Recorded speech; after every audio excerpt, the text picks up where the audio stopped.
नमस्कार दर्शकों, स्वागत है आपका खबर 24 एक्सप्रेस में। मैं आपके साथ जानवी बंसू। पद्मासन क्यों और कितना उपयोगी है? कुंडलिनी जागरण और उसके 9 शक्ति बिंदुओं को जागृत करने में क्या है पद्मासन का महत्व? तर्कपूर्ण, महत्वपूर्ण और उपयोगी जानकारी दे रहे हैं महायोगी सद्गुरु स्वामी सत्येंद्र जी महाराज। अगर हम ही खुद अपना ख्याल नहीं रखेंगे तो भला और कौन रखेगा।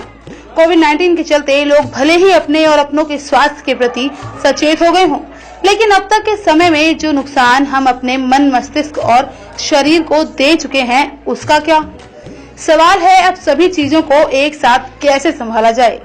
योग न सिर्फ आपके शरीर के सभी विकारों से लड़ता है, बल्कि उसे खूबसूरत बनाता है, मन शांत रखता है। योग में वह सभी गुण मौजूद हैं जिनकी फिलहाल हमें सख्त जरूरत है।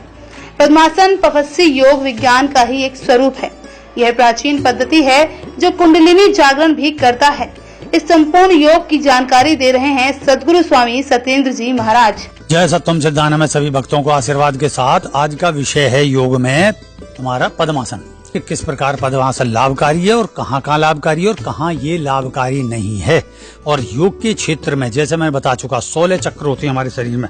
वैसे तो 108 तक हैं, 64 तक हैं, बहुत अलग अलग प्रकार के, लेकिन 16 हैं। जैसे कलाएं 16 हैं, इसी प्रकार से ये जो मैं पहले भी बता चुका हूँ कि भाई पहला यहाँ से कालग्नि यहाँ से शुरू होती है कुंडलिनी की, दूसरा यहाँ है और फिर तीसरा यहाँ है, चौथा यहाँ है, पांचवा यहाँ है, छठा यहाँ है, सातवां यहाँ है, आठवां यहाँ है और हिप्स के नीचे 9वां यहाँ। ये सब इकट्ठा होकर मूलाधार में आते हैं और मूलाधार के बाद में मूलाधार, स्वादिष्ठान, नाभि, हृदय, कंठ और आज्ञा चक्र करके यहाँ और फिर सहस्त्रार, इस तरीके से चलता है, समझे।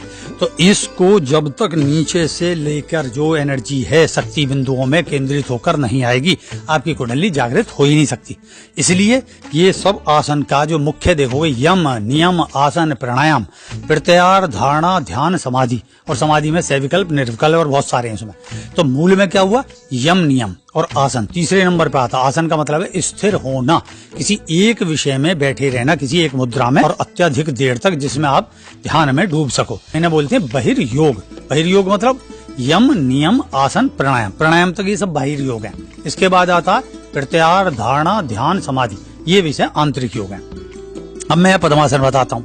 तो पद्मासन में ये देखोगे कि ये ऐसे आसन, कोई जैसे आप शुरू करते हो जो मैंने बता रखा, स्वर चले, जो सुबह सुबह हाथ मार के देखें, ये करके देखा तो आपको लगा ये वाला चल रहा, और ये सुबह वाले से नहीं जोड़ें कि सुबह सुबह उठते से जोड़ें। जिस समय आप अपना योग प्राणायाम करने जा रहे हैं तब आपने ये देखा, और फिर जैसे ये मेरा स्वर ये चल रहा है तो मैं इसे खींचूंगा, और अगर मेरा आपका स्वर ये चल रहा है तो अब इससे शुरू करेंगे, इससे जो है एक तरह से इसे लाएंगे, ये यहाँ से लाएंगे, ठीक है। तो ये सब आता चला जाएगा। अब चूंकि मेरा स्वर ये चल रहा है तो मैं इसको ही यहाँ से प्रारंभ करूंगा। तो ये आ गया, देखिए इस तरीके से, और ये विषय फिर यहाँ इस प्रकार से आया। तो ये दोनों विषय इस तरीके, ये बन गया पद्म आसन। पद्मासन का मतलब होता है, पद्म बोलते हैं कमल को, कमल की तरह खिल जाना, ऐसा आसन जो कमल, इसे कमलासन भी बोलते हैं, पद्म कमल को बोलते हैं। और ये इस तरीके से। अब इसमें देखिए आप कौन कौन से जो है योगिक शक्ति बिंदु इसमें दब रहे हैं और कौन कौन से खुल रहे हैं। अब इसमें ये सब खुला पड़ा है वायु के स्पर्श में, अर्थात जब यहाँ कोई प्रेशर ही नहीं है तो ये इफेक्टिव क्या करेगा, और ये खिंच के किस प्रकार मूलाधार में आएगा ही नहीं, सीधी सी बात।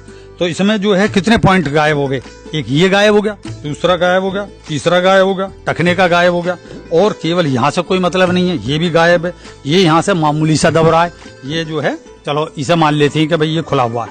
इसके बाद यहाँ पे कोई नहीं, तो ये बाकी जो यहाँ से बिंदु हैं, 1 और ये 2 और 3 और जो इससे दबा 4, इससे भी दब गया 4, 5 और बाकी है। तो आपके कितने बिंदु गायब हैं? प्रारंभिक बिंदु गायब है 1, 2, 3, 4। ये 4 बिंदु आपके इसमें कोई यूज नहीं हो रहे हैं।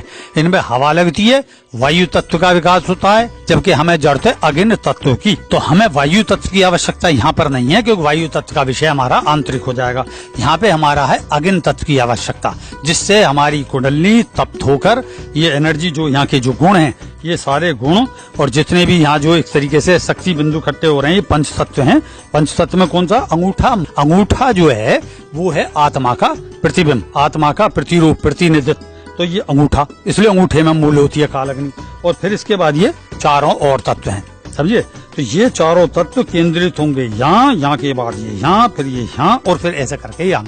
ये तो केंद्रित ही नहीं हो रहे, आपने अधूरा योग पकड़ रखा, इसलिए इससे किसी प्रकार का विशेष लाभ नहीं होना, जो कि होता है। और मैं कितनी बार बता चुका हूँ कि शक्तिपात के माध्यम से ध्यान में जाना एक विषय अलग हो गया, और उसके बाद आप पद्मासन लगाएं।